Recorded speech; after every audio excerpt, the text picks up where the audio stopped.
Imagine this. Two people walk into the same interview room. They have similar experience, similar English, similar resumes. But one person gets the job and the other does not. Exactly. And sometimes the difference is not intelligence, experience, or even English level.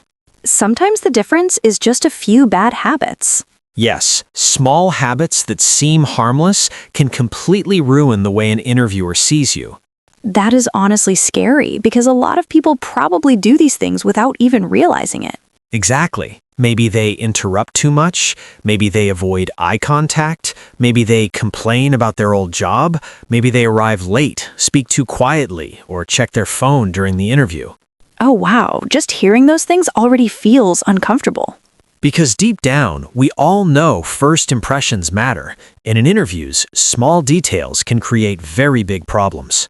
Especially when you are nervous. Yes, nervousness often creates bad habits, and the worst part is that many people focus so much on grammar and vocabulary that they forget about the little things that really affect the interview.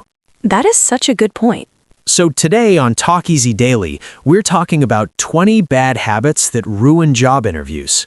And more importantly, what to do instead. Exactly, because once you notice these habits, you can start changing them. And some of these habits are so common that you may realize you have been doing them for years. So stay with us, because one of these bad habits could be the reason your interviews are not going the way you want. Bad habit number 1 is arriving late. That one feels obvious, but people still do it all the time. Exactly, and even being 5 or 10 minutes late can create a bad first impression before the interview even begins. Because the interviewer starts thinking, if this person is late now, maybe they will also be late at work. Exactly. Being on time shows respect, responsibility, and professionalism. So ideally, people should arrive a little early. Yes, 10 to 15 minutes early is usually perfect. Bad habit number 2 is checking your phone during the interview. That is a huge mistake. Even looking at your phone for 1 second can make you seem distracted or uninterested. Exactly. Before the interview starts, turn your phone off or put it somewhere you cannot see it. Because if your phone lights up and you keep looking at it, the interviewer may think you care more about your messages than the interview. Exactly.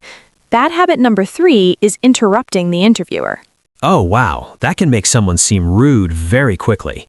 Yes, sometimes people interrupt because they're nervous or excited. They want to show they already know the answer. But it creates a very bad feeling. Exactly. Good communication is not only about speaking, it's also about listening.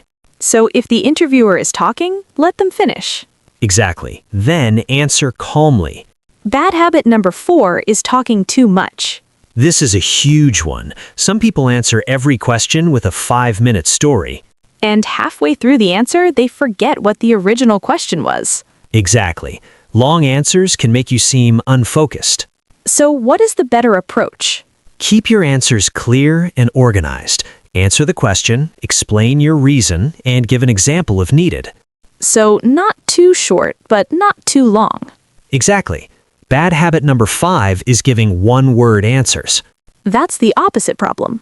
Yes, if the interviewer asks, "Why do you want this job?" and you just say, "Because I like it," that answer feels weak. Because it doesn't give enough information. Exactly. Interviewers want to understand how you think, so every answer should have some detail. Exactly. That habit number 6 is avoiding eye contact. That is something many nervous people do without realizing it. Yes, they look down, stare at the table, or avoid looking at the interviewer. And that can make them seem insecure.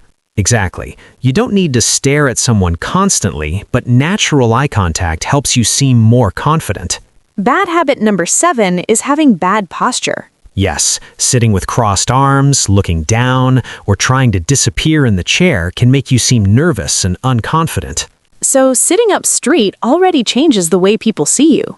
Exactly. Good posture can make you seem more professional immediately. Bad habit number 8 is speaking too quietly. That's another common problem, especially for English learners. Because they're afraid of making mistakes. Exactly, but if people can't hear you, it becomes harder for them to understand you. So it's better to speak clearly and a little louder than usual. Exactly. Coming up next, we're going to talk about the bad habits that make people seem negative, lazy, or difficult to work with. And one of them is something almost everyone has done at least once in an interview. Bad habit number 9 is complaining too much about your old job. Oh, wow, that is one of the fastest ways to create a bad impression. Exactly. If you spend the interview talking about how terrible your old boss was, how lazy your coworkers were, or how much you hated the company, the interviewer starts feeling uncomfortable. Because they start thinking, will this person talk about us like this too? Exactly. Even if your old job was difficult, you should speak about it professionally. So instead of saying, my boss was terrible, maybe say, I learned a lot, but I was ready for a new challenge. Perfect. That sounds much more mature. Bad habit number 10 is apologizing too much. This is something many English learners do. Yes, they say, sorry, my English is bad, sorry, I forgot the word, sorry, I'm nervous. Exactly. Small apologies are fine, but too many apologies can make you seem insecure. And they make the interviewer focus on your mistakes.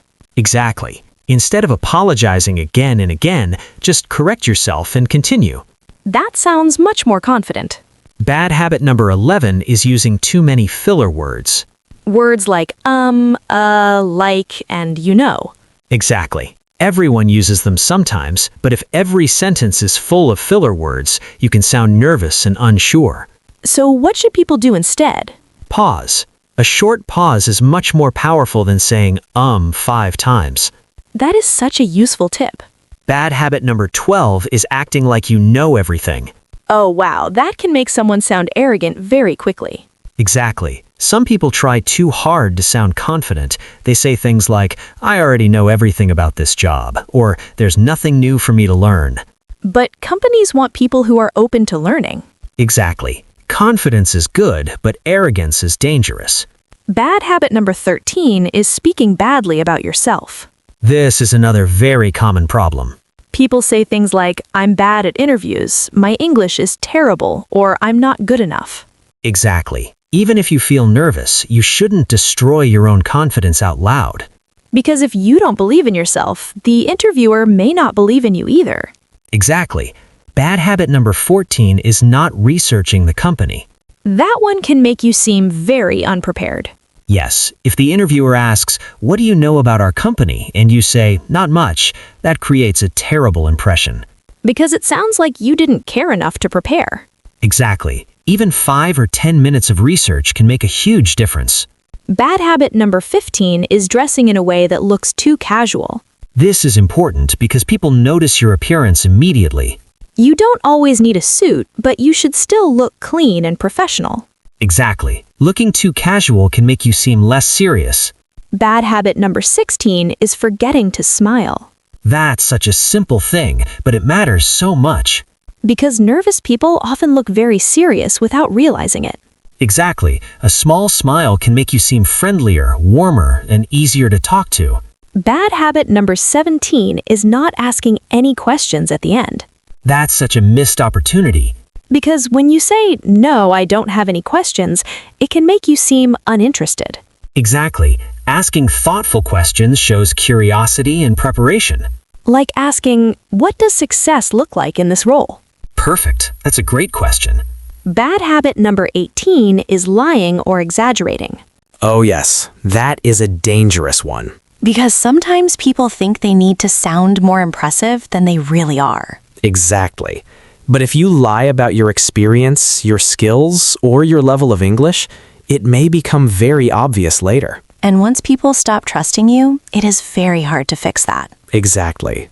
It is always better to be honest and focus on your strengths. Bad habit number 19 is looking too nervous physically. That includes shaking your leg, tapping your fingers, touching your face, or moving around too much. Those little habits can be very distracting.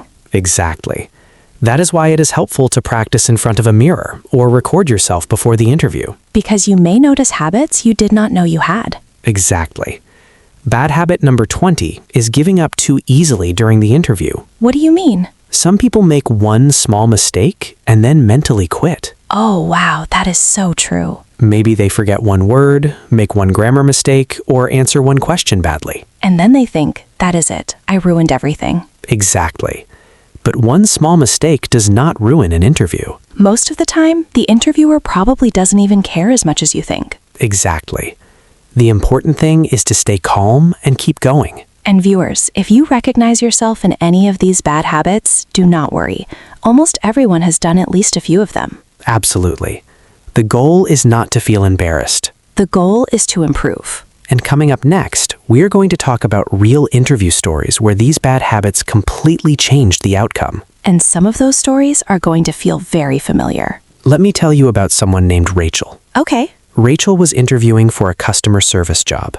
She had good experience, good English, and she looked professional. So what went wrong? During the interview, she kept interrupting the manager. Oh no. Every time the interviewer started asking a question, Rachel jumped in before the question was finished. Maybe she was trying to sound enthusiastic. Exactly.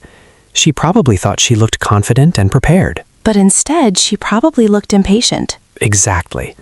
The interviewer started feeling frustrated because Rachel never really listened. That is such an important lesson because good communication is not only about talking. Exactly.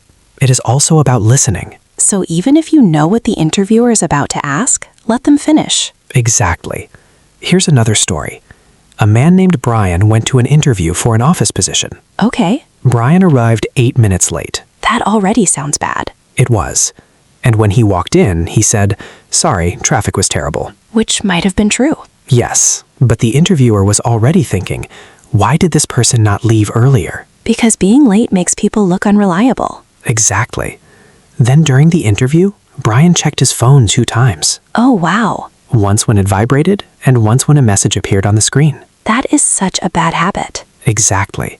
Even if you only look for 1 second, it sends a message. It says something else is more important than this interview. Exactly. Brian had good qualifications, but the interviewer remembered his bad habits more than his good answers. That is such a painful example. Here's another story. A woman named Carla went to an interview for a sales position. Okay. During the interview, the manager asked, "What do you know about our company?" And what did she say? She said, "Honestly, not much. I was very busy this week." Ouch. Exactly. That answer made her sound unprepared immediately. Even if she had a good reason. Exactly. The interviewer probably thought, if she didn't have time to prepare for the interview, will she have time to do the job well? That is such an important point. Carla could have spent 10 minutes reading the company website and made a completely different impression. That is such a simple thing, but it matters so much. Here's another story. A man named David was interviewing for a management position. Okay. David wanted to sound confident, so he spent the whole interview talking about how amazing he was. Oh no. He said things like, "I'm the smartest person in my team.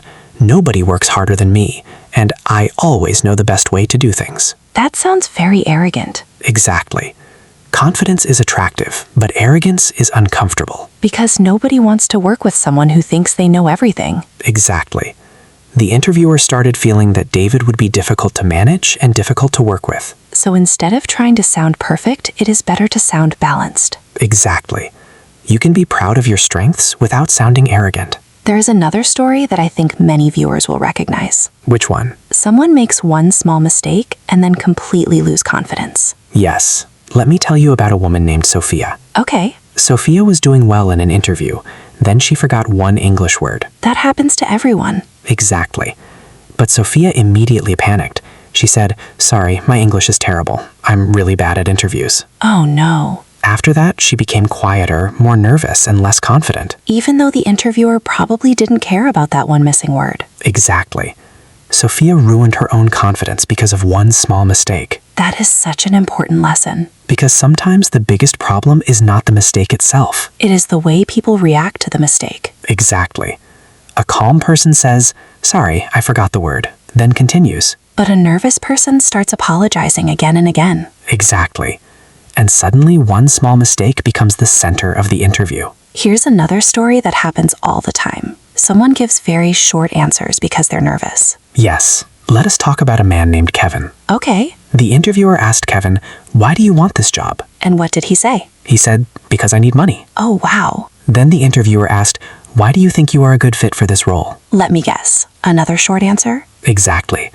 Kevin said, "I work hard." That is not enough detail. Exactly.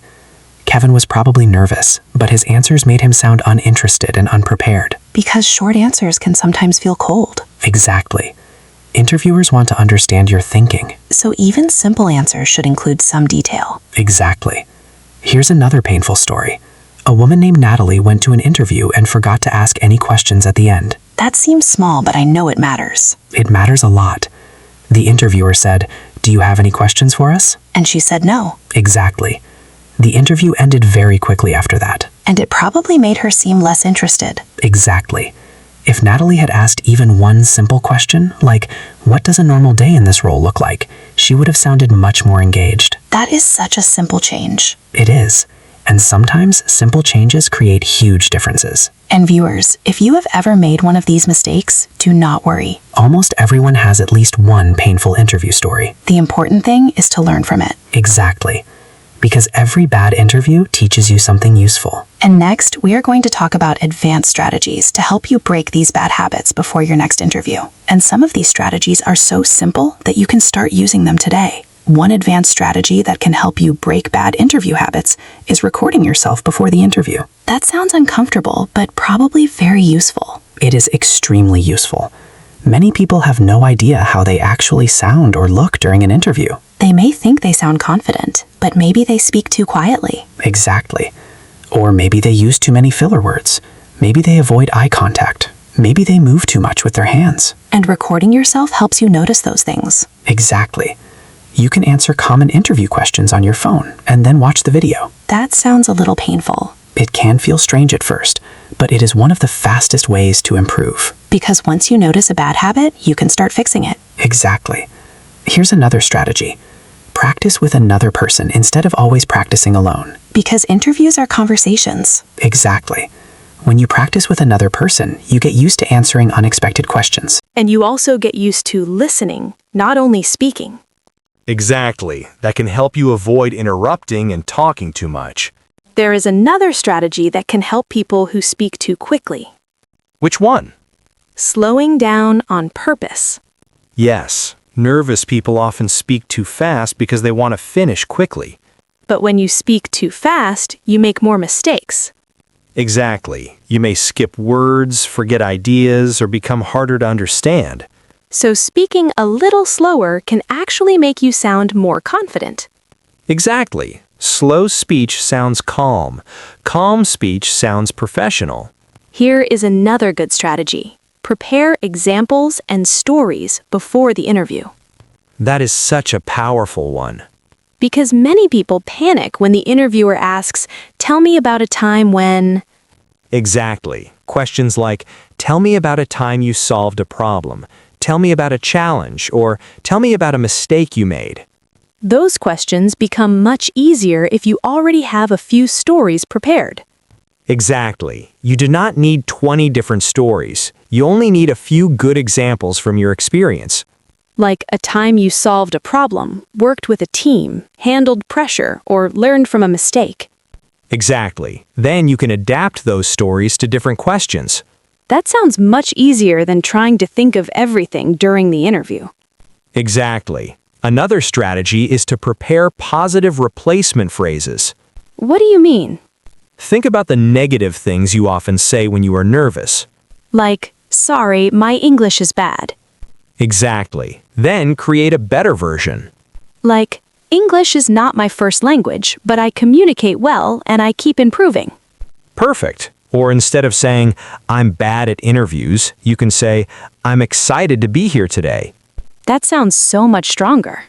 Because small language changes can create huge confidence changes. There is another strategy that can help people who give very short answers. Which one? Using a simple answer structure. Exactly. Every answer should have 3 parts. First, answer the question. Second, explain your reason. Third, give an example if possible. Exactly. That simple structure helps you avoid answers that are too short or too long. And it also makes your English sound more organized. Exactly. Another strategy is to prepare good questions for the end of the interview. Because many people forget about that part. Yes, but asking good questions can make you seem more professional and more interested. Like asking, what does success look like in this role? Or what are the biggest challenges in this position?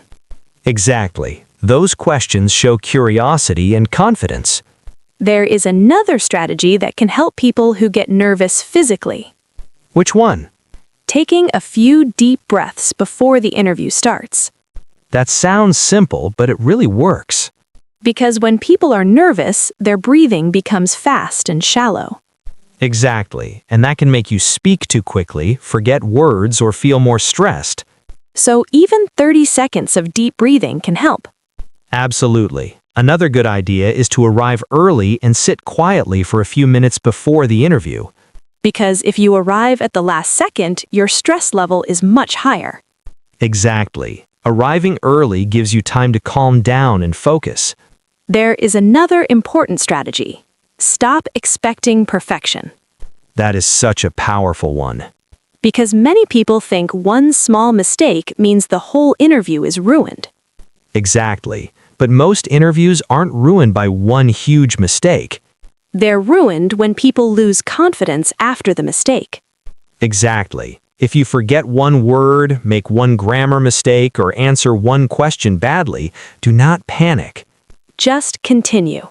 Exactly. Confidence is not about never making mistakes. It's about staying calm when mistakes happen. That is such an important lesson. And viewers, if you have an interview coming soon, here's your challenge. Record yourself answering 3 interview questions out loud. Then watch the recording and look for one bad habit you want to improve. Maybe you speak too quietly. Maybe you use too many filler words. Maybe you avoid eye contact. Whatever it is, focus on improving one habit at a time. Because small improvements create big results. And next, we're going to bring everything together with the most important lessons from today and the final mindset you need before your next interview. Because once you understand that mindset, interviews may stop feeling so scary. Let's bring everything together, because by now you've probably noticed something important. Most interviews are not ruined by one huge mistake. Exactly. They're usually ruined by small bad habits. Habits that make people seem nervous, negative, unprepared, or difficult to work with. Let's quickly review the 20 bad habits we talked about today. Arriving late. Checking your phone. Interrupting the interviewer. Talking too much. Giving answers that are too short. Avoiding eye contact. Having bad posture. Speaking too quietly. Complaining about your old job. Apologizing too much. Using too many filler words.